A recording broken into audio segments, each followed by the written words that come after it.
Bonjour, c'est Thomas de Polyworkshop et aujourd'hui je vous propose un tuto et pas un making-of sur la réalisation d'une borne d'arcade pour du rétro gaming en impression 3D. Alors le rétro gaming, si vous êtes un petit peu jeune, en fait c'est simplement le fait de jouer aux vieux jeux vidéo, des vieilles consoles ou des bornes d'arcade. Et oui, je suis un vieux et j'ai grandi avec les bornes d'arcade, donc ces salles d'arcade, les vieilles consoles. J'ai vraiment vu arriver tout cet univers du jeu vidéo dans ma jeunesse. Et forcément, j'ai des fois, très souvent même d'ailleurs, un côté nostalgique et j'aime bien effectivement jouer à ces vieux jeux. Alors, j'aurais pu faire une grosse borne d'arcade géante en découpé en bois comme certains le font. J'ai pas le matos et surtout, je n'ai pas la place. Donc, je voulais faire une petite borne d'arcade que je puisse déplacer, la mettre sur mon bureau et tout pour jouer donc à ces vieux jeux. Et donc, j'ai pas mal de critères. Alors, surtout avant de commencer vraiment toutes ces explications, le pourquoi du comment, et donc vraiment expliquer ce long tuto. Ce qui est très important, vous avez un article sur Polyworkshop, vous avez le lien donc en description de la vidéo. Vraiment, suivez-le si vous voulez lancer dans ce projet-là, car vous avez tous les fichiers donc 3D à télécharger pour l'impression 3D, la liste des composants, vous avez beaucoup de remarques, y compris notamment les paramètres de qualité d'impression, etc., etc. Et cet article, contrairement à la vidéo sur YouTube qu'on ne peut pas mettre à jour, donc l'article, lui, je le mets à jour très régulièrement. Le projet ici, en fait, a été donc enregistré sur la version 2 de la borne d'arcade et en fait, au moment où j'enregistre cette vidéo-là, j'ai même fait la version 3. Alors, les différences sont très minimes, mais ce projet continue à évoluer. Donc ça, gardez bien en tête. Bref, alors, pour le rétro gaming, on a différentes solutions. La solution la plus simple, on prend un Raspberry Pi, on branche ça à un écran d'ordinateur, on met une manette PlayStation, Xbox 360 par exemple dessus, des enceintes en USB, et donc on a de quoi s'éclater. C'est très simple, ça coûte pas très cher. Vous pouvez prendre un écran de PC comme moi j'en ai un par exemple, des écrans Dell, vous trouvez ça d'occasion à cache converteur et ce genre de magasin. En plus le mien il a l'avantage, c'est qu'il se tourne, donc ça permet de jouer effectivement à des jeux verticaux. Ça, je vais revenir donc par la suite. Donc ça, c'est la solution la plus simple. Une autre solution peut être un petit peu mieux. Je l'ai déjà montré en vidéo. Hop là, voilà, j'arrive à voir ici. Donc sur ma chaîne YouTube, c'est-à-dire on peut mettre un emballage autour du Raspberry Pi qui sera simplement un boîtier de rétro gaming avec une vieille console. Donc moi, j'ai fait la vidéo avec un boîtier de Super Nintendo. Vous avez aussi la solution, effectivement, donc c'est de ce tuto, c'est de la borne d'arcade. Donc mon impression 3D. Et là encore, c'est pareil, on a deux solutions. La solution la plus simple, la plus rapide, on fait juste de l'impression avec du filament relativement sympa, voilà, des couleurs à propre goût. On fait juste du Lego, aussi un Raspberry Pi. On peut prendre des boutons, des manettes à acheter super cheap sur Amazon ou AliExpress par exemple.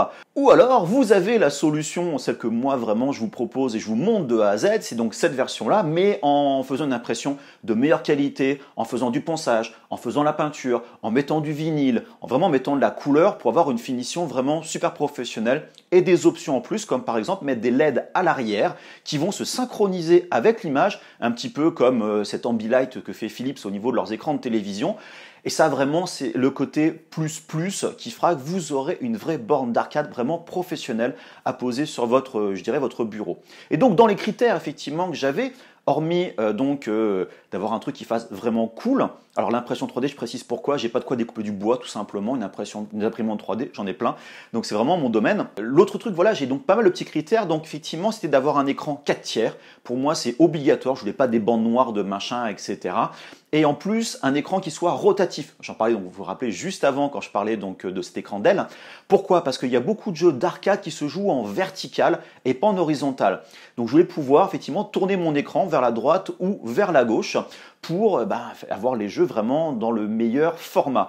Et ça, je vous cache pas que j'ai passé beaucoup de temps, j'ai eu beaucoup de galères, de mauvaises surprises sur ces fichiers-là, sur cette partie-là au niveau du modèle. Donc j'ai passé beaucoup de temps dans Fusion 360 à vraiment tester le meilleur système. Et ça, vous verrez donc effectivement pendant la partie vraiment tuto. L'autre truc aussi, je voulais proposer en fait des alternatives. Par exemple, 6 boutons pour le pad ou voire 8 boutons pour certaines personnes qui voulaient plus de boutons. Donc dans les fichiers en téléchargement, que vous avez donc dans la description, donc dans l'article complet, vous pourrez choisir effectivement différentes options pour l'impression 3D. Et ce que je voulais aussi, c'est que voilà, les jeux vidéo et surtout notamment les vieux jeux se jouent souvent à 2, voire plus. Donc je voulais avoir un deuxième stick d'arcade, qui en plus on peut ranger à l'arrière pour des gains de place. Et ce stick-là, il faut très bien ne faire que ce stick-là et le brancher à un PC ou je dirais une console de jeu tout simplement. Il peut marcher de façon 100% autonome. Donc vous voyez beaucoup de critères pour ce projet-là qui effectivement me tient à cœur. J'ai passé beaucoup de temps, hein, je vous le cache pas. Pourquoi aussi de l'impression 3D, c'est que je voulais être capable d'expérimenter, tester, refaire, et des pièces qui sont des grosses pièces, pas de souci, mais des pièces justement mécaniques, d'assemblage, certains côtés visuels. Effectivement, ça marche mieux en impression 3D. Donc au passage, ce projet-là est fait principalement pour des imprimantes de 30 par 30 par 40 cm. C'est pour ça d'ailleurs que je conseille de plus en plus des grandes imprimantes aux débutants et pas des petites imprimantes, car il y a de plus en plus de projets où je me trouve restreint en taille, y compris sur les 30 par 30 par 40 cm. Je voulais aussi préciser que j'ai ces deux versions en termes de qualité, mais aussi en termes de composants. J'ai donc parlé il y a quelques secondes de ces boutons et ces sticks AliExpress achetés en Chine, etc. à pas cher. Je vous cache pas que c'est la mauvaise qualité. Les boutons font quick, quick, quick, quick, quick. C'est super énervant très rapidement, c'est pas précis et tout.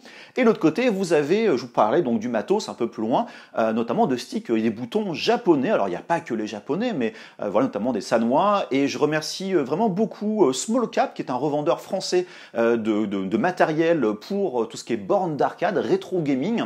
Voilà, je les ai contactés et tout, ils ont été super cool, on a eu beaucoup d'échanges et tout, donc je peux tester du matériel, ils m'ont envoyé du matos et tout, donc n'hésitez pas à les voir, ils sont super réactifs, ils sont vraiment pleins de bons conseils. Donc voilà, ça c'est le petit plus voilà, qui pour moi joue avec, parce que qui dit imprimante, pardon, vous voyez les lapsus, qui dit donc borne d'arcade de qualité, dit aussi composants de qualité. Et si vraiment vous vous lancez là-dedans, vous voulez un truc vraiment super cool, achetez des composants, vraiment de la cam, désolé du terme, mais ça va vraiment faire la différence. Et enfin, pour la partie logicielle, je suis donc sur Recalbox, qui est une distribution, donc j'en parle un peu plus loin, bien sûr, dans la vidéo, vraiment dédiée au rétro gaming fait par des Français, Cocorico. Ils sont aussi super cool, et c'est pour moi, dans les distributions simples à mettre en place, la mieux, tout simplement. Donc ce projet se base entièrement sur Recalbox. Alors sur la version Raspberry Pi 3B+, je sais que ça arrive pour la version 4 dans pas longtemps, et de toute façon le projet est tout à fait compatible avec un Raspberry Pi 4. Allez, trêve de blabla, c'est parti pour ce long tuto. Donc nous sommes maintenant dans Fusion 360, le logiciel que j'ai utilisé pour modéliser cette borne d'arcade. C'est le premier projet que je fais avec ce logiciel-là et vraiment j'adore, faut avouer. Alors je vais vous parler maintenant un petit peu de toutes ces différentes parties nécessaires donc à la création de cette borne d'arcade. C'est pas un tuto sur la création de l'utilisation de Fusion 360, c'est vraiment on va dire une présentation à ce niveau-là. Alors il y a bien sûr différents éléments, l'écran rotatif qui est quand même un des éléments clés. Après c'est juste des boutons, de l'électronique, c'est pas très compliqué. Au niveau de l'impression, forcément cette version-là est faite pour des imprimantes en 30 par 30 par 40 cm, des pièces, donc notamment cette grande pièce latérale coupée en deux morceaux, parce que ça ne rentre pas tout simplement sur une imprimante normale. Alors je vais vous parler un peu de ces différentes parties, donc très rapidement. Je vais un peu enlever au fur et à mesure certaines pièces. Alors je vais commencer par l'écran. Alors l'écran, lui en lui-même, vous avez bien sûr la partie frontale qui sert à cacher l'écran. En dessous vous avez le support sur lequel on va poser donc le composant de l'écran en lui-même, la dalle LCD, avec deux vis, ça suffit largement. Voilà. Vous avez par contre derrière, excusez-moi, donc ce qu'on voit ici, le cache, en fait, qui sert à cacher l'arrière de l'écran, voilà, pour des raisons esthétiques. Je l'enlève dans l'immédiat. Je vais aussi enlever ce qui sert à rien. Vous voyez, cette espèce de le deuxième contrôleur que j'ai mis là pour des raisons purement d'affichage. Alors tant que j'y suis, excusez-moi, oui, on va revenir par la suite. Il y a cette espèce de petite loquet ici qui descend, qui fait une rotation ici pour tenir, pour éviter qu'il tombe sur l'arrière. Il tient tout seul en fait, mais c'est juste si vous secouez la borne d'arcade, ça ne bouge pas du tout. Voilà. Donc là on a donc au niveau de l'écran, on a les scènes de rotation et surtout on a l'espèce de grande dalle qui est derrière, qui sert en fait simplement à cacher l'arrière de la borne d'arcade lorsqu'on est de face et qui est reposée sur les supports pour les enceintes. Donc je vais enlever donc ce cache. Voilà ici. Et au niveau des enceintes, il y a aussi, pareil, on le voit au travers ici, ces petites caches visuelles, alors qui ne servent à rien, vous n'êtes pas obligé de le mettre, hein, c'est vraiment optionnel. Voilà ici, donc je vais enlever ces petites enceintes. Voilà, donc tout rentre sans aucun problème, et donc les différentes caches. Voilà, donc là maintenant, on a devant nous, en fait, le composant principal au niveau de la rotation. Ce système, lui, en fait, donc tourne autour de cette espèce de pièce qui se trouve là, avec des roulements à billes à l'intérieur. Et donc cette espèce de pièce, vraiment principale, est accrochée à un pied qui bien sûr va jusqu'en bas, la partie on va dire à l'horizontale de la borne d'arcade. Donc ça c'est vraiment les éléments très importants. Et donc cette pièce que vous voyez ici en bleu est le contour là ici en bleu ont été imprimés en PETG. J'insiste beaucoup là-dessus. Le PETG est beaucoup plus résistant que le PLA. C'est un peu par contre coupant. Par contre, je vous préviens comme filament, faites attention avec ça. Le PETG, lui, va permettre en fait d'avoir beaucoup plus de résistance et ne pas casser. Car l'écran, ça paraît pas, est quand même relativement lourd entre l'électronique et la rigidité avec les câbles HDMI d'alimentation enceinte qui passent par la suite. Donc c'est vraiment une pièce très très sensible. Si je cache donc cette pièce-là, je vois ici, donc je reviens sur celle-là, on voit que ici j'ai des petits trous qui vont recevoir des aimants. En fait, le système de rotation est maintenu en place par des aimants. Il y en a 8 de ce côté-là. En fait, il y a 2 aimants ici de 10 par 2 mm, l'un sur l'autre, pour donner plus de force, je dirais, magnétique. Donc, au niveau de tous les éléments, là, j'ai 2 roulements à billes qui vont rentrer dedans. Au passage, sur l'arrière, si je cache donc ce système-là, donc sur le pied qui va s'encastrer cette partie-là, c'est imprimé en différentes parties pour des raisons d'assemblage, bien sûr, mais aussi d'impression 3D. Il y aura aussi un roulement à billes à l'intérieur. Donc vraiment, il y a 3 roulements à billes pour vraiment tenir cette espèce d'axe. Vous voyez sur l'arrière, j'ai bien la tige qui est ici, qui va donc rentrer à l'intérieur des roulements à billes, avec elle aussi des aimants qui vont être alignés en face. Et là, c'est vraiment important justement d'avoir du PETG, parce que cette tige-là, c'est elle qui va vraiment tout retenir pour la rotation. Donc il ne faut pas que ça casse à la base. Pourquoi je parle de ça? Parce que la toute première version que j'ai faite, eh ben, j'ai cassé la base. 2 jours avant de partir à un salon, au Maker Faire à Paris, forcément j'étais dégoûté. Et en plus, il y a un trou à l'intérieur, pourquoi? Car là, ici, vous allez pouvoir mettre une vis pour vraiment tenir l'ensemble au maximum. Donc là, c'est vraiment le point, on va dire, le plus central. Bref, une fois que vous avez ça, je peux enlever donc le contour. Vous avez ici le châssis qui va tenir en fait le contour de l'écran. Au passage, excusez-moi, je reviens juste donc sur le frame ici. Ce que je n'ai pas dit, c'est que à l'arrière de l'écran, là, ici, vous allez poser en fait les cartes électronique au niveau de l'écran. En fait, il y a 2 cartes à poser à cet endroit-là à l'intérieur. Donc toute la partie électronique de l'écran se trouve dans l'écran. Vous le verrez donc bien sûr au moment de l'assemblage. Et donc maintenant on arrive sur le reste de la borne d'arcade où on a ici donc bien sûr les contours latéraux, la partie sur le dessus. Donc j'ai dit tout à l'heure, il y a cette espèce de petit loquet qui se trouve là. Mais cette version-là existe aussi en version simple. Car si vous voulez faire une borne d'arcade le plus simple possible avec un seul joueur, vous voulez pas de deuxième joueur et tout, ce petit loquet sert à rien, donc autant éviter des problèmes d'impression. L'autre truc aussi, vous avez sur les côtés latéraux, vous avez 3 versions, une version 2 mm, 2,8 mm et simple. Pourquoi? Car vous pouvez donc mettre en décoration ce qu'on appelle des T-molding, soit une espèce de bande en caoutchouc, enfin plastique, qu'on met sur le dessus qui font assez joli, et donc bien sûr il faut les rentrer dans la fente, ça fait un T on va dire en vue de coupe, et donc la barre du T rentre à l'intérieur. Sauf qu'il y a différents types de T-molding, ceux-là ils font 19 mm de large sur cette borne d'arcade là. Et vous avez donc en gros les Chinois qui ont besoin d'une fente de 2,8 mm et vous avez les Américains qu'on a chez Small Cab qui font 2 mm, qui sont plus souples au passage et quand même plus qualitatifs, je ne vous cache pas. Donc voilà, en fonction du T-molding que vous allez acheter, il faudra soit l'un, soit l'autre. Ou si vous voulez pas de T-molding, vous pouvez très bien imprimer la version simple qui n'a pas donc ces fentes, qui a un petit chanfrein, donc un petit biseautage, pardon, enfin un chanfrein pardon, sur le côté pour faire un peu plus joli. Donc ça c'est en fonction de ce que vous voulez faire, vous pourrez choisir. Et en dessous, vous avez la partie vraiment, on va dire, qui va recevoir le stick à cet endroit-là, les différents boutons. Donc vous avez une version avec 8 boutons ou 6 boutons. À vous de voir si vous voulez plus de boutons ou moins. Voilà, et donc vous avez ici donc l'espace pour mettre le joystick. Là, vous avez en fait 3 boutons supplémentaires. Un qui est pour dire en gros c'est joueur 1 et le stick secondaire joueur 2. Vous avez un bouton ici qui correspond à Select un peu sur les sticks, on va dire, enfin les manettes de jeu, PlayStation, etc. Ça peut être effectivement Insert Coin pour mettre des sous des crédits dans vos jeux d'arcade. Et là, c'est un bouton qui va servir pour l'émulateur à quitter un jeu, lancer un jeu, à faire certains raccourcis, on va dire, donc pour votre borne d'arcade. Alors, cet élément supérieur est disponible en 2, on va dire, éléments. Et là, je vais passer en dessous. Il faut dire que vous avez aussi un capot qui sert en fait à cacher un peu l'électronique. Donc je vais enlever à cet endroit-là. Et là, vous avez donc une partie basse. C'est 2 éléments. Pourquoi? Parce que si j'enlève la partie haute, la partie sur le dessus, si je cache, voilà la partie en dessous, vous avez déjà tous les trous pour mettre les vis qui vont s'accrocher sur le châssis.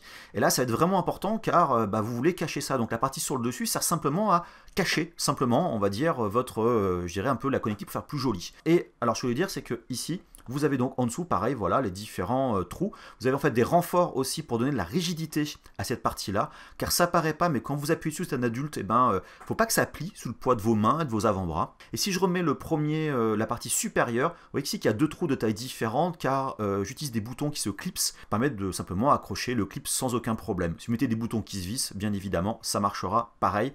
Sauf que là, c'est un petit peu proche, peut-être pour vous. Vous avez bien sûr la partie frontale qui se trouve là, qui est par contre commune à toutes les versions. Et là, je vais enlever un petit peu donc ces sticks-là.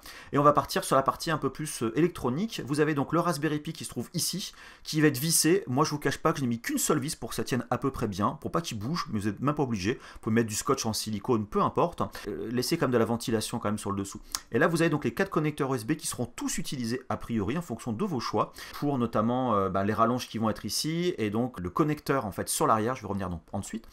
Et vous avez ici le connecteur pour la carte micro SD, vous pouvez y accéder. C'est pour ça qu'il y a un espace, notamment si je remets le cover en bas. Voilà ici, ce cover ici, que j'ai enlevé tout à l'heure, il y a forcément de l'espace et pouvoir accéder facilement au câble USB et à la carte micro SD à n'importe quel moment sans trop vous embêter.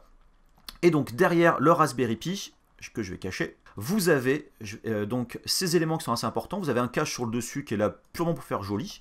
Vous avez un cache sur l'arrière qui sert aussi à faire joli pour cacher un peu l'électronique et bien sûr laisser la place pour la ventilation. Vous remarquez, il y a un trou ici pour accéder donc au connecteur qui se trouve à l'arrière et pareil à cet endroit-là. Et là, vous avez donc le dernier élément qui est assez important, qui va recevoir donc toute l'électronique, donc le Pi, mais aussi le gros bloc d'alimentation transformateur 220 volts, 240 vers du 12 volts et du 5 volts. Vous allez pouvoir brancher ici le connecteur à l'arrivée 220 volts avec l'interrupteur pour allumer globalement, éteindre globalement votre borne d'arcade. Et là, vous aurez donc une rallonge pour connecter en USB votre clé USB hop, au Raspberry Pi. Comme ça, vous aurez un accès facile pour mettre vos jeux et tout sur la borne d'arcade. Et vous avez ensuite le deuxième contrôleur qui marche sur le même principe avec une partie en dessous. Vous avez deux parties sur le dessus du même principe. Alors là, j'ai qu'une version 6 boutons, mais dans les fichiers de téléchargement, vous avez aussi la version 8 boutons si vous le voulez. Bref, ça marche exactement pareil donc pour la partie, on va dire, modélisation. Donc vous voyez, il y a beaucoup de pièces mais qui sont pas si compliquées que ça. J'ai tout découpé de façon que vous puissiez l'imprimer sans trop de problèmes et faire un assemblage, on va dire, relativement simple. Voilà, donc n'ayez pas peur, franchement, ça se fait sans aucun problème sur vos imprimantes avec très peu de support et très peu de difficultés d'impression 3D. Alors je vous propose quand même quelques explications sur le fonctionnement de Fusion 360. Donc on commence par un sketch, un plan en 2 dimensions, qui a ça pour la suite. Donc là ce qui est très bien, c'est qu'on peut vraiment tout coter dans Fusion, mettre des valeurs pour tout. Vous voyez, même on a des types de rectangles différents, où là je fais un rectangle à 3 points, ce qui est quand même assez pratique. Et ces sketchs là, voilà, on rentre des valeurs numériques à n'importe quel moment. En fait c'est même conseillé d'utiliser des valeurs numériques. On peut aussi mettre des images en arrière-plan. Donc là voilà, c'est une image, j'ai récupéré de contrôleurs en fait avec les bonnes valeurs, et donc je vais placer comme ça mes cercles. Je rentre le bon rayon par rapport à ma découpe de 30 mm, et là je me rends compte que mon image de fond n'est pas la bonne taille, donc bien sûr on peut la remodifier et la déplacer. À vous de trouver bien sûr le bon endroit par rapport à ce que vous voulez faire, si vraiment vous voulez créer votre propre borne d'arcade de A à Z. Voilà, donc on place les points, on peut redéplacer donc le petit cercle, et donc une fois qu'on a placé ce cercle là, on va pouvoir récupérer la valeur du premier cercle pour les autres cercles. Donc là en fait, en cliquant sur la valeur du premier, je récupère une variable, D11 dans le cas présent, et donc maintenant tous mes autres cercles, je vais mettre D11 comme valeur, et tous mes cercles donc auront la même taille, et en modifiant l'un, j'aurai l'autre de la même valeur. Donc là c'est pareil pour l'épaisseur, je voudrais récupérer la valeur, la variable de l'épaisseur, qui est D19, et donc bien sûr pareil, pour tous les autres cercles, j'ai mis D19 comme variable. Donc tous mes cercles et toutes mes épaisseurs ont donc la même valeur, et comme ça si vous modifiez donc mon décalage plus tard et mon rayon, tout va se modifier dynamiquement. Donc là maintenant je fais une sélection de toutes les surfaces que je voudrais extruder, je fais une valeur de 5 mm, donc j'ai fait le dessus. Le dessous, donc j'ai les cercles, on va dire, donc de décalage qui permettent de faire une sélection donc de ces petits disques, on va dire, et je vais faire une extrusion négative pour en fait faire l'espacement pour clipper mes boutons. Au niveau du joystick sur le dessous, je fais un petit chanfrein. Et pareil pour le contour du pied vertical pour l'écran, un petit chanfrein. Voilà, donc pareil sur le bord, c'est un peu moins agressif, un petit chanfrein. Donc vous voyez, en l'espace de quelques secondes, en fait, on peut, minutes, on va dire, faire donc ce genre de pièces. C'est très rapide. Le plus long, finalement, c'est de prendre les cotations. Et bien sûr, du fait que c'est dynamique, si je reviens sur mon sketch, donc ce plan de dimension, je modifie les valeurs. Vous voyez, je passe de 3 à 2 mm. Tous mes décalages, mes offsets changent de valeur. Pareil, si je change mon cercle, tout va changer dynamiquement. C'est vraiment ça la joie entre guillemets du paramétrique, c'est que voilà, tout est modifié, y compris donc la découpe inférieure, etc. Je peux aussi revenir dans l'historique qu'on trouve en dessous et éditer une fonction, edit feature, et dire bah mon chanfrein, je le passe à 3 mm, celui-là par exemple sur le dessus, edit feature qui était donc à 20 mm, je vais le repasser à 15 mm par exemple. Voilà, et pourquoi pas revenir à mon sketch encore dans l'historique et modifier donc les différentes valeurs pour revenir à ma valeur comme ça initiale, revenir à mon 3 et à mon 25, redéplacer, etc. etc. Le gros intérêt, c'est que comme ça, on peut revenir en arrière très facilement pour affiner votre modèle. Donc maintenant, si je passe sur un exemple un petit peu plus concret, donc là c'est le support pour l'écran, vous voyez, le niveau du sketch, on a quelque chose de beaucoup plus compliqué, beaucoup plus de valeur. Ça prend du temps au début, mais après, qu'est-ce que c'est pratique pour justement modifier votre modèle. Maintenant, on va parler un petit peu du processus d'impression 3D. Donc, une fois que vous avez récupéré les fichiers STL, comment les imprimer? Alors, je ne peux pas couvrir tout de A à Z, ce serait beaucoup trop long. Là, en plus, je suis sur Simplify 3D comme slicer. Peut-être que vous avez Cura. On va dire que globalement, les choses sont plus ou moins les mêmes. Mes conseils vont plutôt être génériques et surtout pour plus de détails. Des paramètres par pièce que vous allez imprimer sur le site Polyworkshop, dans l'article dédié à cette borne d'arcade, j'explique vraiment toutes les étapes, enfin toutes les pièces, et je donne les paramètres pour chaque pièce. Alors ils sont à titre indicatif, à vous d'adapter si vous le voulez, mais au moins ça va vous guider. Alors le point qui est aussi très important à prendre en compte, c'est quelle est votre finalité en termes de finition pour la borne d'arcade. Est-ce que vous voulez faire une impression 3D sans pâture, sans enduit, sans vinyle, le plus simple à l'économique, voilà, ou si vous voulez vraiment travailler avec une bonne finition. En fait, si vous voulez faire une impression brute, avec que du joli filament et tout, il faudra augmenter la qualité d'impression. Si vous voulez, vous avez le courage comme moi de poncer, mettre de l'enduit, la peinture et donc du vinyle par-dessus, en fait vous pouvez imprimer beaucoup plus rapidement, avoir des qualités de surface un peu moins bonnes, du fait que l'enduit va gommer les imperfections comme le ponçage. Alors, là ici, moi je suis en mode donc effectivement brouillon rapide. Là j'ai 4 pièces qui sont les 4 plus grandes pièces, enfin parmi les plus grandes pièces, vous remarquez je les ai imprimées en diagonale sur mon plateau de 30 par 30 à 45 degrés, ce qui n'est pas du tout un problème, et ces pièces là ont des supports. Alors je précise, la pièce, donc les deux pièces ici qui sont côte-côte centrale, j'aurais pu les imprimer dans l'autre sens, c'est-à-dire à 90 degrés, donc cette partie-là vers le haut. Pourquoi je ne l'ai pas fait? Parce qu'il y a aussi donc d'autres éléments ici, j'aurais eu encore plus de supports, et donc il faut aller un petit peu à l'économie. Donc voilà, alors si vous voulez effectivement avoir une belle surface d'impression ici, il faudra avoir des couches plus fines.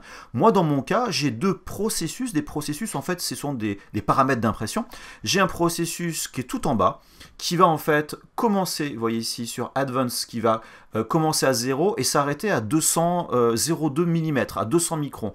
Pourquoi? Parce que juste la première couche, j'ai mis des paramètres un peu différents. Donc j'ai des couches juste de 200 microns et surtout, au niveau de la vitesse, j'imprime volontairement très doucement. Voilà, donc ça c'est un petit truc à moi. Et par-dessus, j'ai donc le processus pour toutes les autres couches. Pourquoi? Je veux vraiment fiabiliser au maximum la première couche, car c'est quand même un très gros modèle. Vous allez voir par la suite, on est presque à 1 kg de filament pour ces 4 éléments et les supports. On n'a pas envie que ça rate et que les pièces se décollent en plein milieu. Donc vraiment, faites attention à ça, fiabilisez votre première couche. Donc, au niveau des paramètres, là vous voyez ici, j'ai des couches de 280 microns. Alors, j'ai une buse de 0,4 cette imprimante-là, d'ailleurs sur toutes mes imprimantes à l'heure actuelle. N'imprimez pas des couches plus gros, n'allez pas à 0,32 car vous allez commencer à avoir des problèmes d'adhésion intercouche. Ça peut vous poser problème, donc attention à ça, n'allez pas non plus trop loin. J'ai 2 contours au niveau de mon modèle et j'ai 4 couches supérieures. Pourquoi? Car on a toute cette partie en arrondi, que ce soit vraiment bien propre, quelque chose donc d'assez qualitatif. Et surtout, au niveau de la vitesse, là je suis à 100 mm par seconde, donc je vais imprimer très rapidement. Mon imprimante, alors tout du moins la CR16 Pro est vraiment optimisée là-dessus, peut imprimer très vite en gardant une qualité relativement honorable. Alors c'est sûr que au niveau des angles, c'est une chose, j'ai perdu un petit peu en qualité, mais c'est pas grave, je vais avoir du T-molding par-dessus, je vais de toute façon mettre de l'enduit, je vous disais du ponçage et tout, donc ça ne se verra pas. Donc je peux imprimer très vite. L'autre petit truc aussi que je vous donne, au niveau du remplissage, tout du moins dans Simplify, donc j'ai un remplissage qui est à 10%, donc qui est peu dense, et surtout je lui dis, arrange-toi pour que le remplissage, tu me le fasses toutes les 2 couches. C'est-à-dire pas toutes les couches, mais une couche sur 2. Ça a sauté une couche. Donc maintenant, je vais générer le fichier G-code. Et là, il me dit, attention, justement, ton remplissage, il n'est pas bon, il n'est pas assez dense. Est-ce que tu veux continuer? Moi, je sais que ça marche, donc je fais OK. Et donc mon fichier, donc ici, mon G-code est généré. Vous voyez, je peux zoomer, on voit bien que les couches sont très épaisses. Ça manque quand même de précision, hein, donc c'est pour ça que j'insiste bien là-dessus. J'ai quand même 24 heures d'impression à l'heure actuelle, parce que j'ai quand même un très gros volume, j'ai 891 grammes de filament. Donc vous voyez, on est proche du kilo. Donc en gros, une pièce comme ça, vous avez intérêt à donc partir sur une bobine neuve. Ne comptez pas sur la reprise d'impression de votre imprimante ou la détection fin de filament. Évitez vraiment ça, c'est mon conseil, même si je le propose. Et maintenant, si je vous montre au niveau du remplissage à l'intérieur, donc vous voyez ici, si je monte couche par couche, vous voyez, je monte d'une couche, j'ai un remplissage, je monte d'une couche, hop là, j'ai un remplissage. Regardez bien le remplissage en rouge, ça c'est l'impression, c'est normal. Mais en rouge, vous voyez, chaque fois que je monte, j'ai une couche de contour, hop là, remplissage, une couche de contour, remplissage. Donc en faisant ça, je vais économiser du filament pour le remplissage, je vais économiser du temps d'impression pour le remplissage. Alors bien sûr, ça va perdre en rigidité, mais croyez-moi, 2 contours en remplissage, une fois sur 2 la densité par rapport aux tailles de pièces, il n'y a zéro souci. Donc là voilà, pour ce genre de pièces, n'hésitez pas, pour ces pièces qui ne sont pas visibles ou qui vont vraiment être travaillées, à, entre guillemets, baisser la qualité. Alors il y a quand même des exceptions au point de vue qualité. Là je prends l'exemple de la plaque du dessus, celle vraiment qui est l'élément le plus visible, enfin le plus visible, les éléments les plus visibles de la borne d'arcade sur laquelle vous allez poser vos mains et tout. Ça c'est une pièce qui est assez importante car il faut qu'elle ait un maximum de rigidité alors qu'elle est très très fine, parce que celle d'en dessous est assez fine de façon à ce qu'il n'y ait pas une grande distance entre le haut des boutons et la base, mais les boutons c'est pas très grave, surtout le joystick, pour que la tige soit la plus grande possible. Alors là, les paramètres, c'est toujours le même principe de la couche de base. Et la couche supérieure, elle, au niveau donc des couches supérieures, j'ai bien 4 couches sur le dessus, pour que ce soit vraiment bien rempli comme il faut. Au niveau du remplissage, je suis à 20%, c'est beaucoup plus rempli. Et surtout, c'est que là, je n'ai pas ce petit truc du remplissage une couche sur 2. Je remplis vraiment volontairement mon modèle. Et là, j'ai baissé en vitesse. Je suis à 70 mm par seconde, ce qui est déjà, on va dire, relativement rapide pour des imprimantes. Mais là, je dirais, les contours vont être caché par le dessus du bouton, tout ça va être caché par les bordures, donc c'est pas très grave. Et vous voyez au niveau des couches, par contre, je suis à 160 microns, donc je suis moins épais. Ça sert à rien d'aller plus fin, honnêtement, parce que le ponçage et l'enduit vont cacher les choses. Et là, si je fais donc l'impression, donc là, vous voyez une chose qui est quand même beaucoup plus dense au niveau du filament et surtout au niveau donc de l'infill. Et vous remarquez pour cette plaque-là, j'ai 7 heures d'impression. Et vous voyez bien que au niveau donc de votre borne d'arcade, enfin de votre plateau pardon d'imprimante, ça remplit quand même une très grande partie du volume. Alors moi, j'ai mis une petite jupe tout autour. Le but simplement de bien purger la buse avant de faire quelque chose de propre. Surtout vérifiez bien que votre adhésion, votre plateau est bien à niveau avant d'imprimer ce genre de pièces, car là, vous pouvez très facilement avoir du wrapping, du décollement. Et d'ailleurs, je vous précise, moi sur mon modèle, j'ai eu un petit décollement légèrement sur le coin, hop, à ce niveau-là, à l'opposé. Alors après, je l'ai récupéré avec de l'enduit et tout, mais faites vraiment attention à ça pour fiabiliser votre impression donc au maximum. Et donc maintenant que vous avez préparé vos pièces, bien sûr, il faudra lancer l'impression. Et voici donc l'impression là sur la CR10 S Pro ici. Donc vous voyez bien le remplissage qui est donc peu dense. D'ailleurs la qualité n'est pas terrible, mais en fait on s'en fiche, c'est l'intérieur, c'est vraiment quelque chose de pas important. Donc vous voyez d'autres exemples de pièces qui prennent vraiment tout le plateau. Voilà, donc là ici la partie sous les boutons, on voit bien d'ailleurs les trous. Donc là on n'hésite pas à aller vite aussi, hein, c'est vraiment pas visible du tout comme pièce. Un autre exemple, donc là c'était un mode brouillon pour les montants on va dire latéraux sur la D9, donc un petit timelapse. Je me suis bien amusé. Et donc bien sûr, lorsque l'impression est terminée, il faut les décoller du plateau. Alors attention, c'est une pièce comme justement ces plaques supérieures et inférieures au niveau donc des contrôleurs, des joysticks, sont assez dures à enlever, surtout si vous avez bien imprimé. Donc prenez les bons outils, je vous ai mis les liens en description comme d'habitude, ça, ces outils-là vraiment je les adore. Mais allez-y vraiment mollo, car vous risquez éventuellement de casser votre plaque, et vu le temps que ça prend à imprimer, ce serait un petit peu embêtant. Vérifiez bien aussi, donc sur le dessus, la surface et sur le dessous aussi, qu'il n'y ait pas eu de problème, notamment au niveau des endroits où il va y avoir les vis, notamment pour le joystick. Alors enlevez les supports, protégez vos doigts, mettez des gants, j'ai mis les liens en description, prenez des pinces, ce genre de choses, car ces supports là, certains sont très faciles à enlever, d'autres sont beaucoup plus difficiles, et le PLA et encore plus le PETG peuvent vraiment vous abîmer les doigts. Donc prenez votre temps, c'est pas la course. Vous voyez, certains endroits c'est un peu plus compliqué à faire, donc allez-y, donc voilà, délicatement. N'hésitez pas à prendre un petit cutter pour enlever aussi les petites imperfections qui peuvent voilà apparaître, et pensez aussi à donc vérifier vos différentes pièces, que l'assemblage se fait bien, qu'il n'y a vraiment aucun souci. Donc vous voyez bien, si j'imprimais pas dans la même direction, donc on voit le décalage, mais bon, c'est pas très grave. Donc pareil pour les écrans. Vérifiez bien les emboîtements, vous voyez bien qu'il y a quand même beaucoup de pièces au total, une fois que tout est imprimé, donc vérifiez que tout rentre bien, vérifiez ce qu'il faut poncer, ce qu'il va falloir couper légèrement, donc voilà, c'est vraiment important. Donc là on a ici la partie de l'écran rotatif, donc vous voyez ici que les petits roulements à billes, voilà, vérifiez ces pièces là, attention à pas trop forcer les roulements à billes dans l'immédiat pour tester, hein, donc poncez légèrement. Moi je sais que j'ai dû poncer l'axe en fait de rotation, vous voyez que ça tourne très bien, donc ça c'est nickel, il n'y a pas les éléments, donc voilà, donc surtout voilà, vérifiez bien tout avant, parce qu'une fois que vous avez commencé à poncer, peindre et tout, si ça colle pas après, eh ben, ça va être un peu plus problématique. Donc voilà, donc là au niveau de l'écran, je vérifie vraiment tout, car c'est vraiment le plus délicat, je ne vous le cache pas. Puis ça permet aussi pour vous de faire un montage à blanc de l'imprimante, excusez-moi, j'ai des bêtises, du système entier.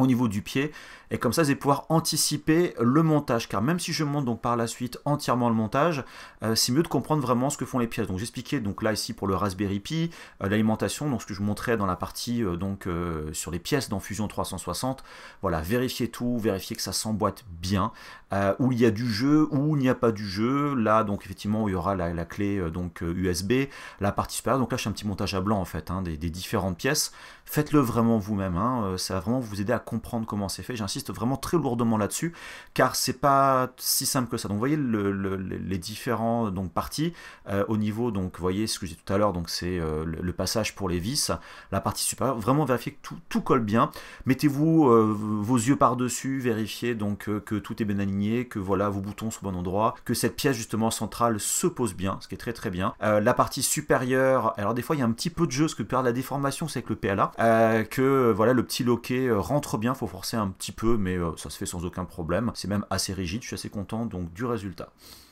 Et maintenant attaquons la partie pas très fun avec donc le ponçage. Donc j'utilise du papier de verre avec du grain à 120. Donc voilà, alors le PETG est un peu plus compliqué à poncer, mais donc pensez bien à voir les parties rotatives comme ici au niveau donc de l'axe que j'ai poncé pour que les roulements à billes bien sûr passent bien. Idem pour la partie qui va recevoir donc le pied et donc les roulements à billes.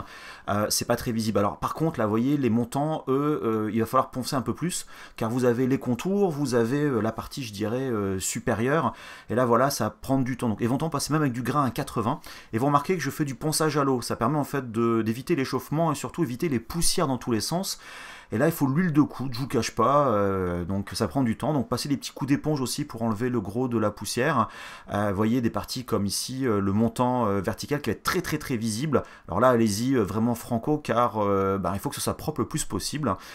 Aussi pour l'écran qui est aussi une pièce qui est très visible, c'est vraiment, vous allez voir le plus, car elle va être vraiment devant vos yeux, donc passez du temps vraiment là-dessus. Donc pensez bien à poncer, changez votre papier de verre, et passez d'un grain d'abord on va dire 120, après un grain éventuellement un peu plus fin, mais là pour l'instant on n'est pas vraiment au niveau de l'enduit. Pareil pour la plaque sur le dessus et donc toutes les autres pièces, donc vraiment passer du temps pour être sûr que grosso modo, il n'y ait pas trop de soucis avant de passer à la phase suivante qui va être donc l'enduit. Et pour ça, je prends de l'enduit en fait en spray Motype que je trouve très efficace, qui est vraiment un vrai régal. Donc j'hésite pas, en fait ça s'applique comme de la peinture en bombe, sauf que c'est beaucoup plus épais. Et j'avoue que je suis allé de façon très franco, j'ai même saturé finalement mes pièces pour que vraiment l'enduit aille au fond des cavités. Du fait que j'ai imprimé mes modèles très rapidement, j'ai pas des surfaces forcément impeccables. Et vous voyez au final un truc qui est relativement propre. Alors on se rend pas trop compte sur la vidéo, bien sûr j'ai l'irrégularité, notamment vous voyez des pièces ici, on voit bien les lignes en fait qui apparaissent au niveau de l'impression 3D de l'enduit, mais là maintenant voilà il va falloir continuer à poncer, et là c'est pareil, donc j'utilise un grain qui est un petit peu plus fin par contre, car j'ai fait le gros du ponçage toujours à l'eau, et on voit bien ici en fait le remplissage qui est fait. Alors bien sûr la partie intérieure est moins importante que la partie extérieure, et là c'est pareil au niveau donc de ce pied d'écran qui se voit vraiment bien. J'ai passé pas mal de temps dessus, donc n'hésitez pas à faire aussi plusieurs couches donc au niveau de l'enduit.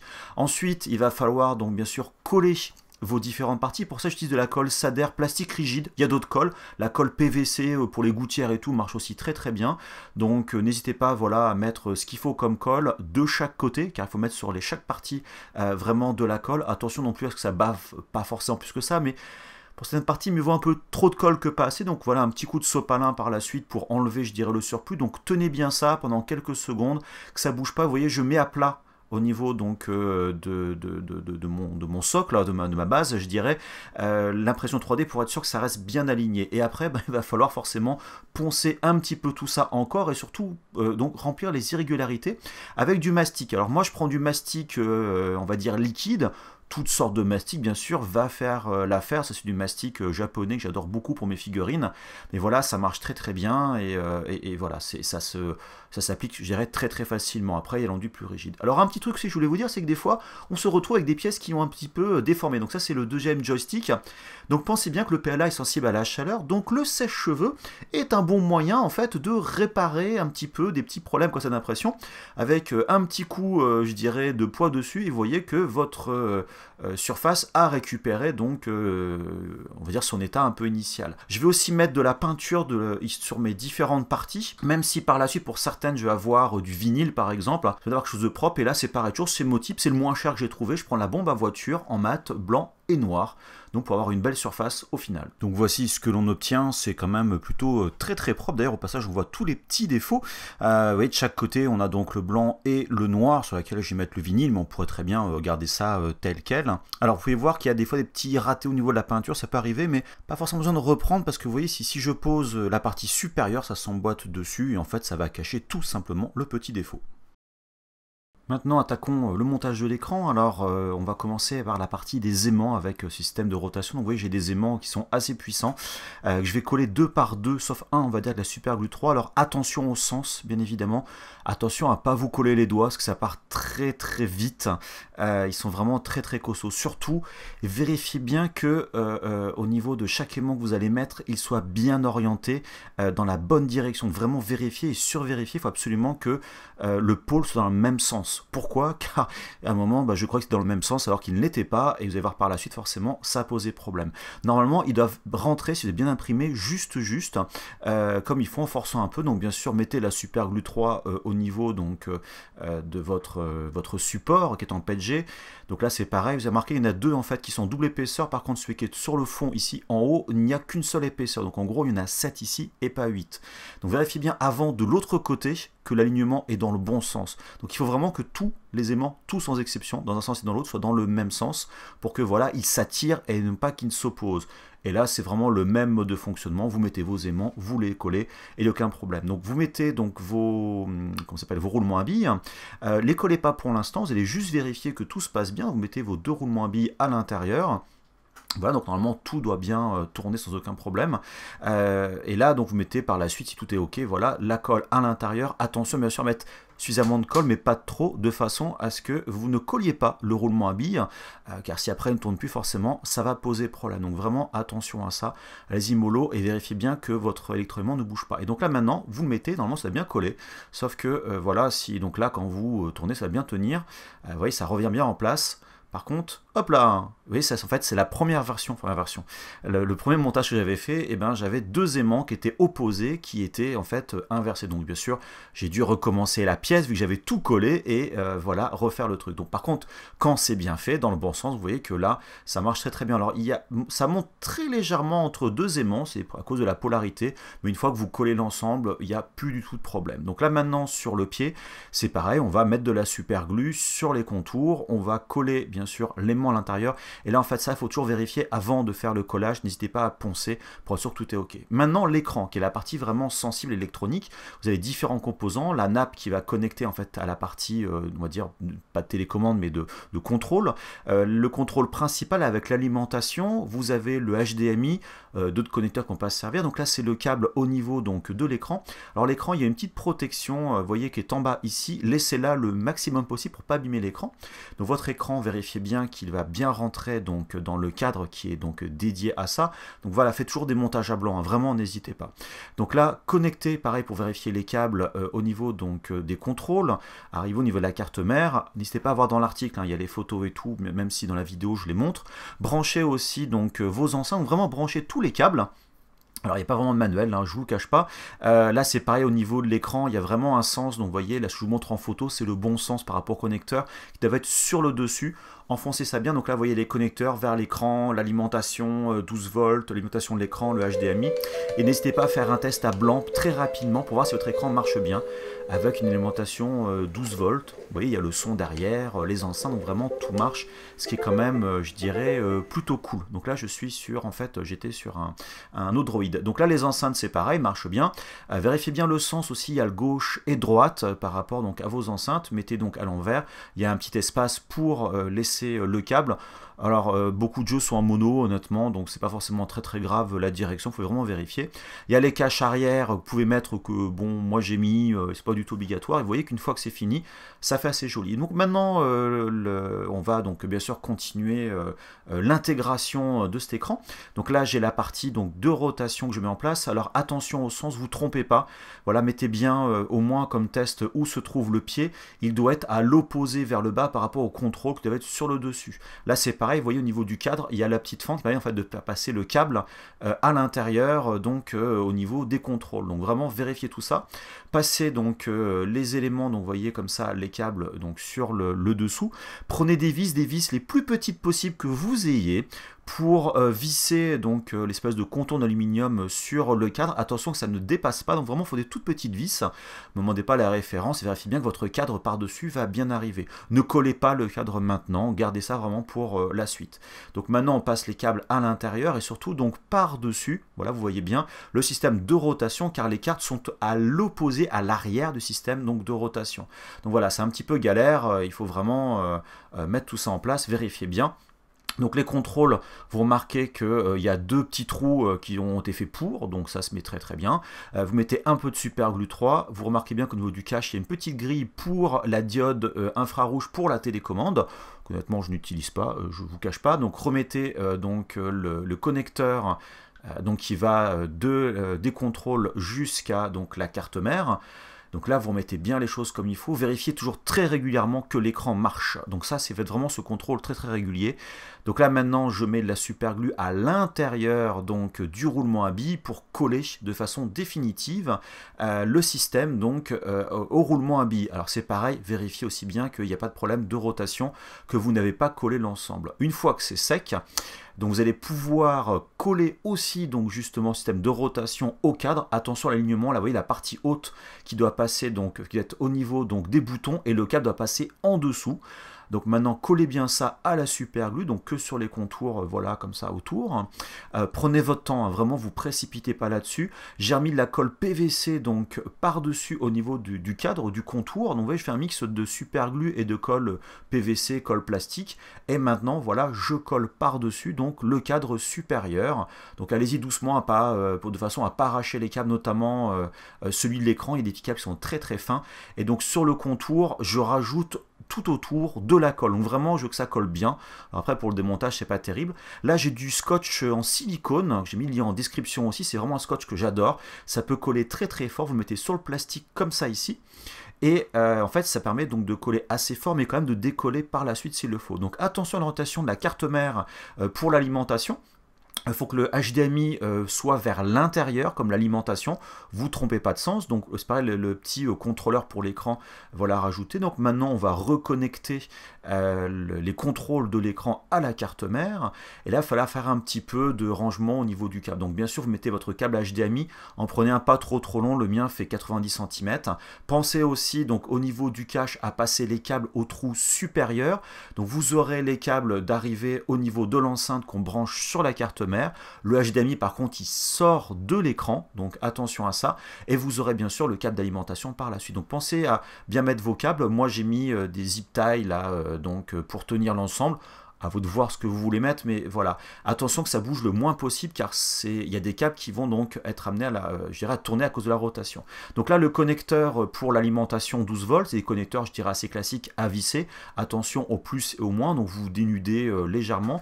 Alors moi, j'ai pris donc du câble, je mets en description avec de la gaine en silicone, c'est vraiment génial. C'est très très souple.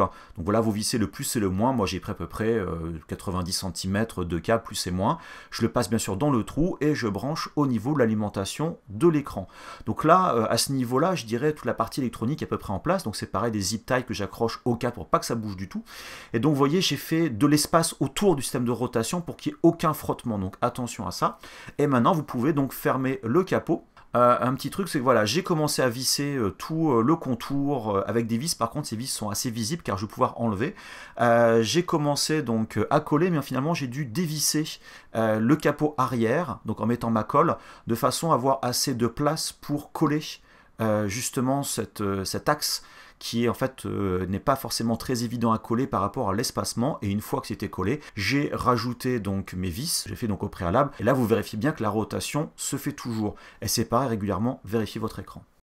Et maintenant on va attaquer le montage un peu plus global, et cette fois-ci donc on va commencer avec le vinyle tout simplement. Donc voilà une belle plaque de vinyle où je vous ai mis en fait en description les gabarits en fait à utiliser, format Photoshop, EPS, etc. Donc là j'ai fait des images, je dirais inspirées de Street Fighter. Et donc là vous voyez donc le montage de mes parties latéraux avec de la peinture, de l'enduit. Donc je vous montrais avant, voilà simplement du blanc et du noir, qui n'est pas obligatoire, mais au moins ça permet d'avoir des surfaces propres, tout permet d'avoir une meilleure adhérence au niveau du PVC. Donc attention à vos surfaces. Donc au niveau des gabarits, moi j'ai des petites lignes en fait qui apparaissent, qui sont très très légères. Et le tout, c'est vraiment de placer comme il faut donc votre vinyle. Donc attention à la qualité du vinyle. Donc j'ai le vinyle de chez Pixart Print. J'ai mis donc pareil le lien en description. En France, franchement, la qualité est très très bonne. Il est bien épais, il est gris sur le fond. Donc attention à bien coller un coin, que ça bien aligné. Et après, vous collez bien sûr au fur et à mesure en évitant les bulles. Il est épais suffisamment justement pour que vous n'ayez pas de bulles. Ce qui est quand même vraiment un très bon PC. Je suis très content. C'est pas la première fois que je bosse chez eux. Enfin, je bosse avec eux. Enfin, que je commande chez eux plutôt. Donc, vous voyez, on a quand même un très très bon résultat. Ça fait très très propre. Par contre, vous avez vite voir que la moindre imperfection de surface, un petit picot qui peuvent rester ou n'importe quel truc va poser problème. Alors, bien sûr, ça dépasse. Il va falloir couper au cutter, bien sûr en bordure. Prenez-vous des lames de cutter neuves. Enfin, voilà. Donc, ayez quelque chose qui coupe vraiment proprement, notamment pour les contours. Car ce serait dommage de faire une découpe franchement pas très très propre. N'hésitez pas voilà, à aller sur les côtés pour vraiment travailler progressivement, faire quelque chose d'assez propre. Aussi rabattre légèrement le vinyle avec le T-molding pourrait passer par-dessus. Donc là j'ai fait les découpes au niveau de l'alimentation. Alors je précise, les fichiers en téléchargement que vous avez, l'alimentation ne se trouve pas là, se trouve à l'arrière. Donc là en fait c'est vraiment les éléments de la V2. Là voilà, on a les contours, donc un truc est assez propre. Là on est sur le capot sur le dessus qui connecte donc en haut les deux parties. Alors là c'est un peu plus délicat de faire l'alignement car on est vraiment sur une pièce qui est assez large. Donc prenez vraiment le temps de bien placer votre vinyle, de vérifier voilà à plat le plus possible. Et là c'est pareil, vous découpez, enfin le mode de fonctionnement est vraiment pareil. Mais vous voyez qu'au final, le résultat va faire quelque chose de tout de suite beaucoup plus qualitatif. Donc là, le petit loquet à mettre à l'arrière, pour ceux qui ont choisi de faire la version complète, voilà, donc ça passe vraiment très bien. Donc maintenant l'électronique, le Raspberry Pi qui est un Pi 3B+, à l'heure actuelle, on a l'alimentation, le HDMI, voilà, le connecteur pour la carte micro SD, vous avez aussi le connecteur de son au passage, donc voilà, vous le posez bien sur la partie basse, vous le vissez, alors 2 vis, 4 vis, à vous de voir, et donc là, voilà, j'utilise beaucoup, c'est ces rallonges USB qu'on passe comme ça sur l'arrière, qu'on rentre à l'intérieur. Donc là j'ai mis la clé dessus, c'est quand même très pratique. Et donc je vous disais tout à l'heure l'alimentation qui est sur le côté dans cette version là, la version qui est en téléchargement, l'alimentation se trouve à l'arrière, ce qui est un peu plus... le bouton est moins accessible mais au moins c'est plus facile au niveau du câble. Et là donc c'est rallonge. Alors j'ai une rallonge pour le son avec un USB et un double USB, sauf que j'ai pas réfléchi, c'est que j'ai aussi un USB à l'arrière et un pour le contrôleur, ça fait trop d'USB. Donc je vous conseille, ce que je mets dans les liens de description, en fait un seul USB en plus de l'USB avec l'audio. Et donc là passer les câbles, et c'est le vrai problème, les câbles prennent beaucoup de place. Donc vous vissez aussi la partie latérale sur le support, vous commencez à mettre vos câbles, voilà, il n'y a vraiment rien de compliqué. Donc vous voyez, il y a quand même beaucoup de câbles, il faut juste laisser un USB, je sais, pour le contrôleur, et le câble audio qui est pareil purement optionnel si vous le jouez avec un casque. Donc maintenant la partie basse, sous la plaque supérieure, vous mettez les vis qui vont pouvoir soutenir des boulons. Donc de l'autre côté, j'ai toujours un peu de mal avec ces éléments-là. Vous mettez sur le dessus et en fait en dessous on mettra simplement, vous le verrez plus tard, le stick. Là c'est pareil, je mets quelques vis, des vis de petite taille, faut pas des grandes vis, pour accrocher ma version 1 de la borne d'arcade, j'avais collé. L'intérêt des vis, c'est que ça tient quand même plutôt bien. Vous pouvez bien sûr ajouter de la colle si vous le voulez, mais ça permet quand même de démonter en partie par la suite s'il le faut, bien que là, c'est pas vraiment démontable. Vous allez comprendre pourquoi ensuite.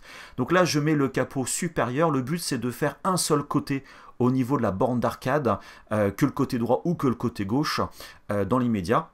Donc avec des vis et de la colle, et là maintenant vous pouvez donc effectivement mettre l'autre côté qui va bien sûr s'accrocher en haut, pareil sur le cache supérieur, vous mettez le vis, vérifiez bien que ça ne dépasse pas au niveau des doigts. Donc là ces deux vis là sont visibles, ce qui n'est pas très grave en fait au niveau du capot supérieur, mais voilà. Donc après vous mettez de la colle, là il n'y a pas d'autre choix que de coller, donc la colle PVC plastique vous mettez bien de chaque côté.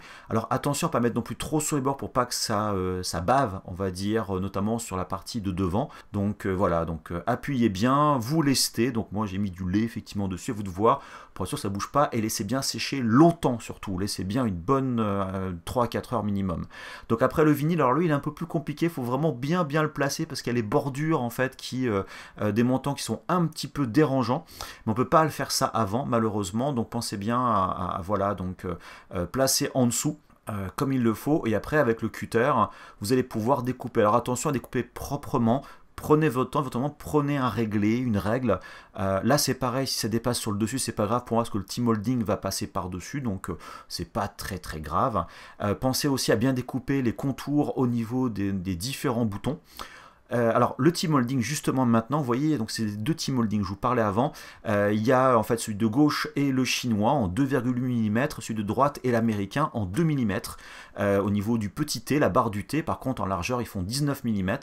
N'hésitez pas à penser qu'un gros grain au niveau de la fente au cas elle serait à des endroits peut-être un peu trop de la peinture et tout, et donc le T-Molding c'est un petit peu dur à mettre, c'est normal, il faut que ça tienne, donc vous mettez au début et avec un maillet, et surtout mettez voilà, quelque chose entre les deux d'un petit peu doux, voilà, vous tapotez. Alors je vous cache pas que la version que vous avez vous, j'ai un tout petit peu amélioré les choses, le T-Molding devrait rentrer. Alors par contre quand il y a des coins comme ça ici, il faut penser à couper la barre du T, sinon ça va pas rentrer tout simplement, donc il faut enlever des petits morceaux, ou alors vous coupez ici pour que l'angle se fasse plus facilement, qu'il y ait plus de souplesse donc au niveau de cette partie là. Alors honnêtement le T-Molding pour cette borne d'arcade c'est purement esthétique pour que ça fasse une vraie borne d'arcade, parce qu'honnêtement ça sert strictement à rien. Donc là vous voyez je suis en train de découper encore ce T-Molding, vous voyez j'enlève vraiment les morceaux à l'intérieur pour que la rotation, donc au niveau des angles qui sont quand même assez courts, il faut avouer, se fasse bien, et à petits coups de maillet comme ça pour avoir un joli résultat. Ensuite, une fois que vous avez donc passé votre T-Molding comme il le faut, au cutter, alors je vous conseille de couper un petit peu large pour pas être embêté par le grand morceau, et après vous coupez plus proprement en haut et en bas, bien évidemment. Et vous y prendre à plusieurs fois s'il le faut, ça se coupe très très bien en cutter. Par contre c'est pareil, il y a des lames relativement neuves. Alors la partie électricité, une grosse partie optionnelle avec les LED, donc là j'ai deux alimentations, 12 volts et 5 volts, une qualitative et une pas qualitative. Voilà, la qualitative est la plus grosse, la noire. Donc voilà, je suis parti là-dessus, le fonctionnement est très simple, hein. Voilà, vous avez 12 volts en sortie, du 5 volts, 15 ampères et 2,5 ampères. Le 12 volts est que pour l'écran, le 5 ampères pour le Pi et pour les LED, le tout connecté bien sûr 220 volts. Alors la partie des LED, honnêtement, elle est purement optionnelle, hein. Donc là, tout ce qu'il faut faire bien sûr, c'est brancher. On le fera plus tard, on va dire, hein, le 220 volts donc à l'alimentation, bien sûr avec la terre, hein, voilà, donc là il n'y a vraiment rien de compliqué, les connecteurs se trouvent donc en bas. Et donc bien sûr la partie maintenant voilà, électrique avec les LED, c'est vraiment optionnel maintenant. Ce que je dis, ça c'est vraiment au choix. Donc il nous faut un réducteur de tension pour passer en fait de 5 volts à 4 volts et demi. Donc là vous pouvez prendre un système un peu plus complet qu'un écran LCD, etc. ou un tout petit système. Vous avez besoin de connecteurs Dupont, alors ça coûte pas grand chose, ça permet en fait de se brancher au Pi notamment. Et là je vais sortir en fait du 5 volts vers le réducteur de tension, j'y arrive, et en fait je voudrais passer à 4,5 volts. Le 5 volts est trop fort, donc vous avez du courant en entrée, voilà ici in à 5,2 volts. Vous remarquez que mon voltmètre donc a une température différente, donc bien sûr vous pouvez baisser la tension au niveau du connecteur, ou le mieux c'est voilà ici en fait de choisir ce que vous voulez. Donc là j'ai mis 5 en entrée et 4,5 en sortie, sauf que j'ai 4,33. En fait la raison c'est que là il y a ce petit potentiomètre en haut, permet en fait de faire un décalage des deux en même temps. Donc là moi je vais partir donc pour ces LED avec un réducteur de tension qui est relativement simple. Par contre il faut effectivement un voltmètre pour vérifier les valeurs. Je soude du fil positif, hein, du rouge et du noir en entrée et en sortie. Alors ce qu'il faut savoir c'est que les masses en sortie, donc le noir, il va falloir que je les connecte aussi au Raspberry Pi. Et je vais prendre ces petits gaines thermo tout simplement en mettant donc le positif ici donc en sortie du réducteur de tension et donc de la bande de LED. Je vais en fait chauffer ça comme de la gaine thermo, et au milieu il y a de l'étain, donc en fait ça va faire la soudure et on va dire la protection isolante en même temps. Donc voilà, bon, mieux vaut faire la gaine thermo à la main comme on va voir par la suite. Donc par exemple ici je vous montre les deux solutions. Là en fait je vais donc faire justement ces deux moins en même temps, qui connectés avec donc les LED. Là je fais vraiment la soudure à l'étain classique et je mets de la gaine thermo par dessus avec un petit briquet. Après je vais chauffer ça. Donc bien sûr vous avez l'article en fait qui parle de tout ça. Je vais devoir connecter une résistance de 330 ohms au niveau du connecteur, on va dire de données, qui est le câble vert. Donc là effectivement je mets un câble qui va être un câble Dupont qui va être branché sur le Raspberry Pi, et pareil chez la gaine thermo. Donc vous voyez ici le résultat, j'ai le courant qui arrive vers le réducteur de tension, qui va vers la LED en plus, en moins qui va vers la LED, qui va aussi vers le Raspberry Pi que vous voyez ici, et il y a le câble qui va vers la résistance en 330 ohms et qui va aller vers le Raspberry Pi. Donc je vérifie bien que j'ai bien mes tensions comme il faut, j'ai bien 4,5 à peu près en sortie, j'avais donc mon 5 en entrée. N'hésitez pas à tourner le petit potentiomètre qui se trouve ici s'il y a besoin de baisser la valeur. Alors maintenant par contre là c'est obligatoire, récupérez un câble micro USB, vous le coupez, désolé la mise au point ici, Vous enlevez un petit peu de la gaine, car on va l'utiliser pour faire l'alimentation du Raspberry Pi. Vous gardez que les deux câbles aux extrémités, les deux à l'intérieur, vous les enlevez. En fait, vous aurez un câble blanc et un câble donc jaune. Le blanc est la masse et le jaune, on va dire, est le positif. Et donc c'est pareil, moi j'ai soudé directement, on va dire, ces câbles, notamment le moins, vous voyez ici, et le plus ensemble pour l'alimentation. Donc ce câble là je le passe comme ça directement en dessous parce que cette USB va être branchée, on va dire, au 5 volts de l'alimentation. Donc tout passe comme ça en dessous. Pourquoi? Parce qu'en fait j'ai la petite LED qui va sortir à cet endroit là. Et là je branche donc les câbles du pont pour les LED au 3e connecteur sur la première rangée et au 10e pour les données sur la rangée à l'arrière. Et je mets un petit peu de scotch PVC pour tenir le réducteur et après on fera les connexions à l'alimentation plus tard. Attaquons maintenant la partie vraiment intéressante, la partie joystick. Donc j'ai deux types de qualité, le joystick chinois et le joystick, on va dire, japonais.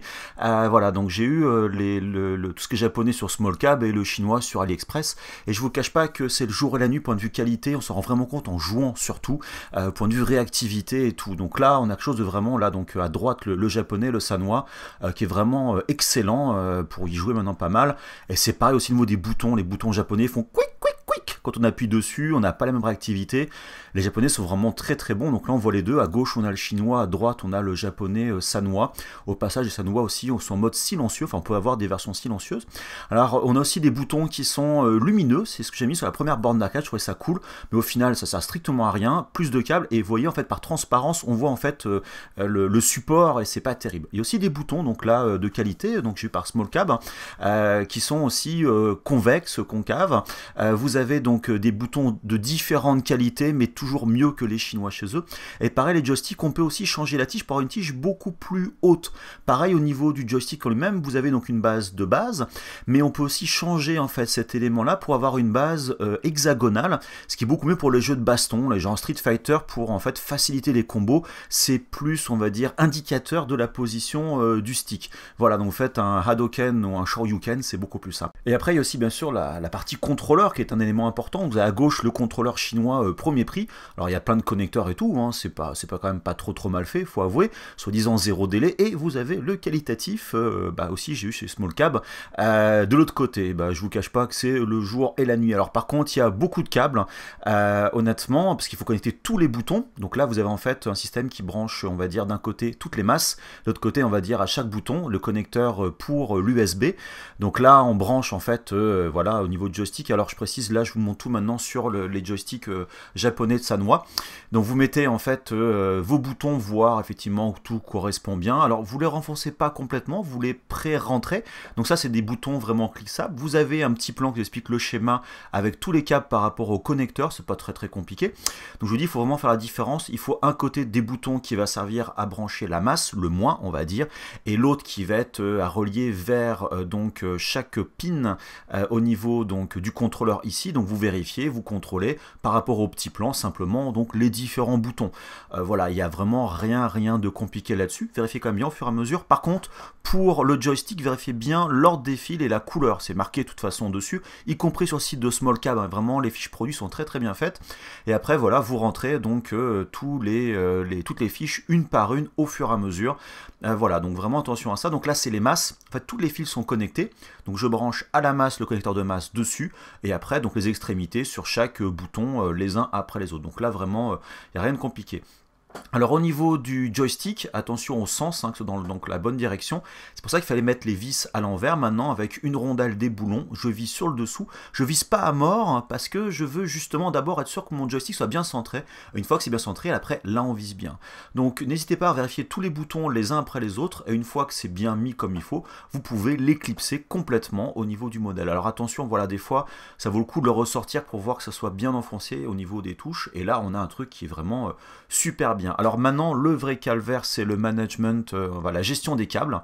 Donc là, on a l'USB au niveau du contrôleur.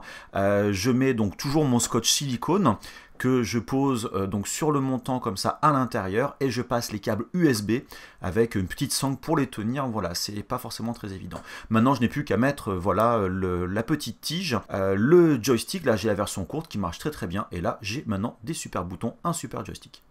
Et c'est parti pour la grande phase maintenant d'assemblage. Donc on va attaquer les enceintes. Attention aux positions des câbles, hein, bien sûr sur l'arrière. Mettez de la colle en dessous, en fait on va coller sur le PVC et sur le côté pour coller sur les montants. Allez-y doucement pour pas faire de la bavure en fait sur le PVC. Donc voilà, mettez vraiment bien en place comme il faut. Bien sûr, pareil de l'autre côté. Donc là aussi, le cache en fait derrière l'écran. Donc attention à mettre donc de la colle sur le dessous. En fait, il ne faudrait pas mettre ça sur la peinture. Il faudrait enlever un petit peu la peinture. Donc allez-y progressivement. Faites pas comme moi à coller le câble des enceintes aussi entre les deux. Alors par contre, là, j'ai vraiment remis de la colle sur l'arrière, vraiment comme il faut pour vraiment bien coller. Et là, c'est pareil. Là, maintenant, c'est pour l'écran, le support de l'écran. Donc mettez bien la colle sur le côté au niveau donc des enceintes, donc à l'intérieur. Et bien sûr sur la base et sur le pied. Donc là c'est une pièce quand même qui est assez costaud. Il n'y a pas tant de points on va dire de contact pour la colle, donc vraiment n'hésitez pas à coller sans non plus faire déborder. Maintenant, c'est l'occasion, une fois que tout a séché, bien sûr, d'enlever le plastique de protection de l'écran. N'oubliez pas, surtout pas, mettez de la colle donc sur le cache sans non plus trop en mettre pour pas que ça bave non plus. Et là, voilà, faut bien tenir l'ensemble.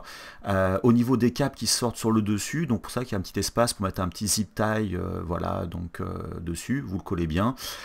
Vous passez tous les câbles à l'intérieur pour le HDMI. Et c'est maintenant qu'il faut brancher tous les câbles. Donc le 12 volts pour l'écran qui arrive pour le dessous, et bien sûr le 5 volts pour la partie en fait qui est connectée donc optionnellement bien sûr au LED et surtout à l'USB. Donc vous branchez l'USB, l'audio et le HDMI sur votre Raspberry Pi donc en passant par le dessous. Bien évidemment, moi c'est mon cas, c'est pas mon cas sur cette version là, mais mettez aussi la plaque en dessous dans les pièces à visser. Et maintenant vous devez normalement allumer votre borne d'arcade et si tout se passe bien, ça doit se lancer donc au niveau de l'émulateur. On se parlera l'émulateur donc plutôt à la fin on va dire du montage. Alors, vérifiez bien que vos boutons marchent bien en laissant votre doigt appuyer sur un bouton. Vous allez pouvoir configurer comme ça donc les différents boutons. Vérifiez que voilà, tout marche. Alors, vous marquerez bien un petit défaut. Il est fort possible que sur le côté, il y ait du jour qui passe. Donc moi, j'ai triché. Hein, j'ai mis un petit coup de scotch noir sur l'arrière. Ça fait assez propre. De l'extérieur, ça se voit pas. L'alimentation, j'ai mis en dessous du scotch encore donc silicone pour vraiment bien l'accrocher. Ça permet en fait de l'enlever si je veux par la suite avec tous les câbles bien contre le côté. On met le cache sur le dessus. Donc voilà, et le petit cache à la fin, donc la petite grille pour finir comme il faut votre borne d'arcade. Alors on va continuer maintenant la partie électronique avec les LED qui est donc une partie totalement optionnelle. Regardez bien sur les bandes de LED, vous avez en fait des endroits où on peut découper. Vous marquez bien aussi que vous avez le plus 5 volts, le ground, donc on va dire le négatif d'un côté. Et donc il y a des endroits où vous pouvez vraiment couper comme ça vos bandes de LED. Donc attention à avoir la bonne longueur. Ne les faites pas non plus trop long pour dire je vais aller jusqu'au bout. Il faut laisser une petite marge de manœuvre. Vous allez voir donc par la suite à cause des angles. C'est vraiment la première fois. Donc moi par contre j'ai carrément découpé le connecteur à l'arrivée pour en souder directement les câbles pour que ça soit un peu moins rigide et pouvoir donner un petit peu d'angle. Donc ça soude très facilement. Pensez juste à mettre un petit peu d'étain sur les parties on va dire cuivrées, à mettre un peu d'étain sur votre fil aussi, la soudure sera beaucoup plus facile. Et vérifiez très régulièrement que vos LED donc marchent bien. Je parlerai bien sûr de la partie création du réglage, etc. Donc par la suite de la vidéo. Donc maintenant vous collez bien l'ensemble le long de votre borne d'arcade sur le dessus, comptez bien vos nombres de LED et normalement une fois que ça marchera, quand vous allez voir comment on fait par la suite, ce sera plutôt simple, plus qu'à mettre la clé USB et maintenant la borne d'arcade est terminée. Alors il reste quand même bien sûr le deuxième contrôleur à faire. Le fonctionnement est identique que le premier. Vous mettez vos 4 vis à l'envers, enfin à l'envers sur la partie, la plaque du dessous. Mettez vos petits boulons par avance. Vous assemblez les différentes parties, soit avec des vis, soit avec de la colle. Voilà, il n'y a vraiment rien de compliqué. On met la plaque du dessous ici. On va la visser tranquillement. Alors il faut des vis un peu plus longues d'un côté par rapport à l'autre. On met de la colle sur le dessus, sur le dessous de l'autre plaque. Voilà, on va coller bien évidemment, bien proprement. Alors voilà, j'ai mis à l'envers, j'ai mis du poids comme il fallait pour être sûr que ça tienne bien. Ça avait un petit peu regondolé depuis. Maintenant le vinyle, même principe, on garde bien effectivement l'alignement des trous comme il faut. Prenez votre temps là-dessus. Vous allez bien sûr coller un des coins. C'est vraiment, il n'y a vraiment rien de spécial là-dessus. C'est vraiment très simple. Puis vous allez voir que vous avez pris l'habitude en fait, tout simplement. Donc ça va être forcément très rapide pour vous. Collez bien progressivement, bien sûr, une fois que vous allez être à l'envers. Alors remarquez quand même, j'ai mis la protection du vinyle de l'autre côté pour pas salir mon vinyle. Collez bien ici comme il faut. Tendez bien quand même. Alors là, il y a quand même une petite difficulté, c'est que c'est la même pièce pour tout. Donc il faudra couper les angles. faire un petit peu de pli et recoller par-dessus. Donc attention à bien découper comme il faut, anticiper bien les choses pour être sûr de ne pas avoir de trous au niveau voilà, des bordures de votre deuxième joystick. Une fois fait, on va pouvoir donc bien sûr attaquer la partie bouton stick, et là c'est pareil comme tout à l'heure, la même chose, on met le stick à l'envers, on vérifie bien le placement, on vérifie bien sûr, enfin on met en place les différents boutons, on met donc la poire pour moi le cas présent, on fait les mêmes connexions pareil sur le deuxième contrôleur, même principe, tous les câbles d'un côté, la masse de l'autre côté, on branche tout ça donc en USB directement donc au contrôleur avec une petite pastille de silicone, de scotch silicone. Là donc sur le cache en dessous j'ai mis en fait une petite boucle donc voilà pour passer voilà donc un petit velcro voilà donc et donc s'embêter avec les câbles. Alors depuis je vous avoue que j'ai mis beaucoup plus de câbles USB à l'intérieur que j'ai accroché pour avoir qu'une petite partie qui dépasse parce que vous voyez par défaut ça rentre pas du tout donc c'est pas forcément le mieux. Maintenant il reste plus qu'à mettre le deuxième contrôleur à l'arrière de la borne d'arcade. Pour la partie logicielle, je me base entièrement sur Recalbox, qui est une distribution, on va dire, pour Linux, qui marche sur Raspberry Pi par exemple, qui permet d'émuler l'arcade, Super Nintendo, l'Atari, enfin vraiment toutes sortes de vieilles consoles, on va dire. C'est très très bien fait, c'est facile à installer, il y a des choses, on va dire, complémentaires qui sont non négligeables. Bref, c'est vraiment une solution super intéressante. Et ça, j'en parle dans une autre vidéo où justement j'explique comment on installe Recalbox, comment on le configure avec un Raspberry Pi, donc je ne vais pas repartir là-dessus, vous avez tout donc dans cette précédente vidéo. Les seules choses à prendre en compte, c'est qu'au niveau de la configuration, notamment dans le boot, c'est-à-dire la carte micro SD, vous accédez à ce dossier en fait boot, vous avez le fichier configuration, et là il faudra changer quelques petites choses. Alors il y a l'overscan, c'est un petit peu des marges on va dire autour de l'image à rajouter, et surtout ici vous avez le HDMI group qu'il faut mettre sur 2, c'est super important, et le mode sur 16, c'est vraiment lié à l'écran que j'utilise pour la borne d'arcade, et donc pour ce projet-là, si vous voulez vraiment que ça marche, il faut changer ces paramètres-là. Alors après il y a d'autres paramètres, ce fichier de configuration, de toute façon vous pouvez le télécharger, comme ça vous n'avez qu'à le remplacer, faire un copier-coller tout simplement. Donc il y a des petites choses en plus, notamment vous avez ici pour booster un petit peu au niveau de la sortie USB le courant, et notamment activer Hyperion, mais j'en parlerai donc par la suite. Alors maintenant on peut allumer la borne d'arcade, et si tout se passe bien avec votre carte micro SD rentrée donc dans le Raspberry Pi, on va donc avoir Recalbox qui va se lancer. La première étape va être simplement de configurer finalement les boutons, et ça voilà je l'explique vraiment donc dans l'autre vidéo. Voilà donc un petit rappel ici où on va pouvoir voir avec la manette donc de la Super Nintendo cette configuration, on appuie sur les boutons, on définit ce qu'est le haut, le bas, etc. Bref, il n'y a vraiment rien de compliqué. Par contre, ce qui va être très important, ça va être de définir que le stockage va se faire sur la clé USB, et là ça prend un petit peu de temps parce qu'en fait il va tout transférer sur la clé USB. Et une fois cette clé USB insérée dans votre ordinateur, vous allez pouvoir aller dans Système, et là vous avez le fichier de configuration de Recalbox, ou donc les options qu'on a au sein de Recalbox, on peut les modifier à la main sur votre ordinateur, et notamment changer votre mot de passe pour le Wi-Fi, etc., etc. Attention par contre à bien prendre un vrai éditeur de texte et pas le bloc-notes sur Windows, mais par exemple prendre Notepad++ qui est beaucoup plus efficace pour modifier ces paramètres-là. Le bloc-notes va vous en fait mettre en l'air le fichier, donc évitez d'utiliser cet outil-là. Donc pour la partie LED, il faut en fait créer un fichier de configuration qui va être utilisé par donc le module au niveau du Pi qui s'appelle Hyperion. Et donc bien sûr il faut indiquer à Hyperion, ce module-là, combien j'ai de LED, quel est le type de LED et comment c'est organisé. Et donc pour cette partie-là, on va utiliser un logiciel qui s'appelle Hyperion Configuration Tool, qui est un utilitaire en Java, donc qui marche sur PC, sur Macintosh, donc à récupérer, vous avez bien sûr le lien dans l'article. J'ai suivi bêtement un tuto qui est en français et en anglais qui est très très bien fait, d'ailleurs c'est là où j'ai récupéré tout ce qui était LED et tout. Je vous mets bien sûr le lien en description, donc je remercie beaucoup l'auteur d'avoir fait ça, ça m'a rendu un très très grand service. Et donc là, à peu de choses près, j'ai récupéré les différents paramètres que j'ai trouvés sur internet. A priori, le mieux pour vous, c'est de récupérer mon fichier de configuration et de changer très légèrement les valeurs. C'est-à-dire que là, en fait, au nombre de LED, ce qui est le plus important, c'est le nombre de LED vertical que vous allez avoir, horizontal, et comment est organisé, je dirais, votre bande de LED. Alors, dans mon cas, moi, j'ai 16 LED verticales, 24 LED verticales, 16 LED horizontales, et bien sûr, pareil de l'autre côté en vertical, et je n'ai pas de LED en dessous. Si vous voyez bien, j'ai bien 16 LED horizontales, gauche et droite 24. Par contre, bottom gap, il faut que je rajoute ici 16 LED pour dire que en dessous en fait j'ai un décalage en fait de 16 LED. En fait je n'ai rien du tout au niveau des LED sur le dessous. Si vraiment vous voulez continuer et faire vraiment un tour complet, vous pouvez le faire bien évidemment. Donc bien sûr à vous de rajouter et de changer ces numéros là. Alors attention par contre au -24 donc pour l'offset, c'est le point de démarrage, pour indiquer que le point de démarrage pour moi se trouve ici en bas, je dirais alors à gauche de l'écran, mais en fait c'est à droite de la borne d'arcade, car là en fait je suis face à l'écran, mais je vous rappelle que la LED, le câble part en fait sur l'arrière à cet endroit là, donc vraiment attention à ça. Les autres onglets ont été préconfigurés comme il fallait, je me suis basé vraiment sur le tuto, j'ai rien inventé, donc voilà, donc après vous n'avez plus qu'à simplement enregistrer en fait votre fichier de configuration pour vous, pour utiliser plus tard, et surtout de créer donc le fichier Hyperion que vous allez devoir mettre dans le Raspberry Pi.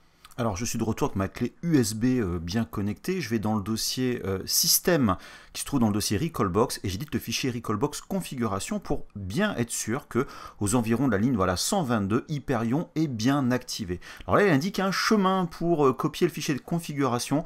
En fait, je vous rassure, c'est pas le bon, tout simplement. Vous pouvez y accéder directement dans votre clé USB, en allant dans Config. Là, vous avez Hyperion. Et c'est à cet endroit-là que vous allez copier votre fichier, donc exporté par Hyperion.